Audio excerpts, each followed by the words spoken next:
Hi friends, நான் உங்கள் ரமேஷ். என் video பார்த்துட்டு எல்லாருக்கும் என் மனமார்ந்த நன்றிகள். என் வீடியோ பார்த்து ரசித்து கொண்டு எல்லாருக்கும் என் மனமார்ந்த ஆசீஸ்கள். சிறு குழந்தைக்கு இந்த வீடியோ பார்த்து கொண்டு எல்லாருக்கும் நான் என் நன்றிகள்.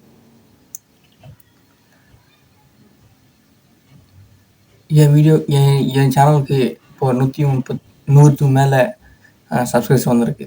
ஸோ அதுக்காக மனமார்ந்த நன்றி தெரிவித்துக்கிறேன். வாங்க நம்ம வீடியோக்கள் போகலாம். நான் ஒரு மாதத்துக்கு முன்னாடி திருப்பதிக்கு போயிருந்தேன்.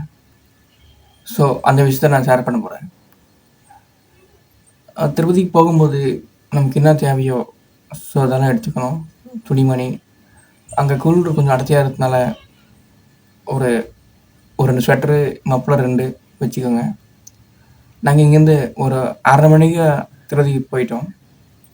நடந்து போகிறதுனால நான் நடந்து போயிட்டு திருப்பதிக்கு மேலே ஒரு 11:30க்கு அங்கே போய் சேர்ந்துட்டோம். ஸோ அங்கேருந்து அன்னதான கேண்டீனுக்கு ஒரு 12:30 மணிக்கு போயிட்டு சாப்பிட்டோம். சாப்பாடு அருமையாக இருந்துச்சு.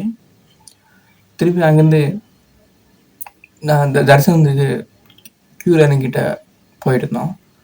அங்கே ஒரு 2 மணிக்கு போயிட்டு ஸோ அந்த க்யூவை பார்த்து அந்த க்யூ எப்பவுமே கொஞ்சமாக தான் இருக்கும். இந்த வாட்டி கொஞ்சம் அதிகமாக இருக்கிற மாதிரி தோணுச்சு. கிட்டத்தட்ட 5 கிலோமீட்டரு தொலைவிலே இருக்குது.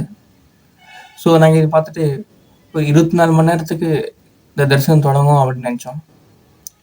சரி, லைனில் நிற்க ஆரம்பித்தோம். ஒரு 2 மணிக்கு நிற்க ஆரம்பித்தோம். ஒரு 5 மணிக்கு ஒரு 2 கிலோமீட்டர் தள்ளி வந்துடுவோம். அதுக்கப்புறமா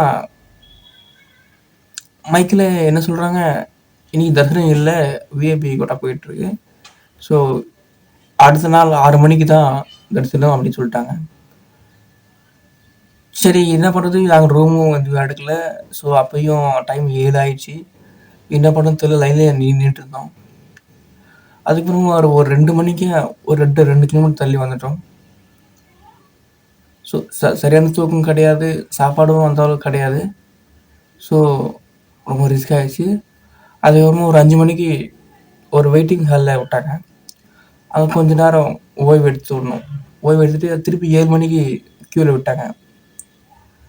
க்யூவில் விட்டோடனே ஒரு 8 மணிக்கு மெயின் கம்பார்ட்மெண்ட் போயிட்டு சேர்த்துட்டோம். அங்கே பிரேக்ஃபாஸ்ட் சாப்பிட்டோம். பிரேக்ஃபாஸ்ட் சாப்பிட்டு அப்படியே லஞ்சு முடிச்சிட்டோம்.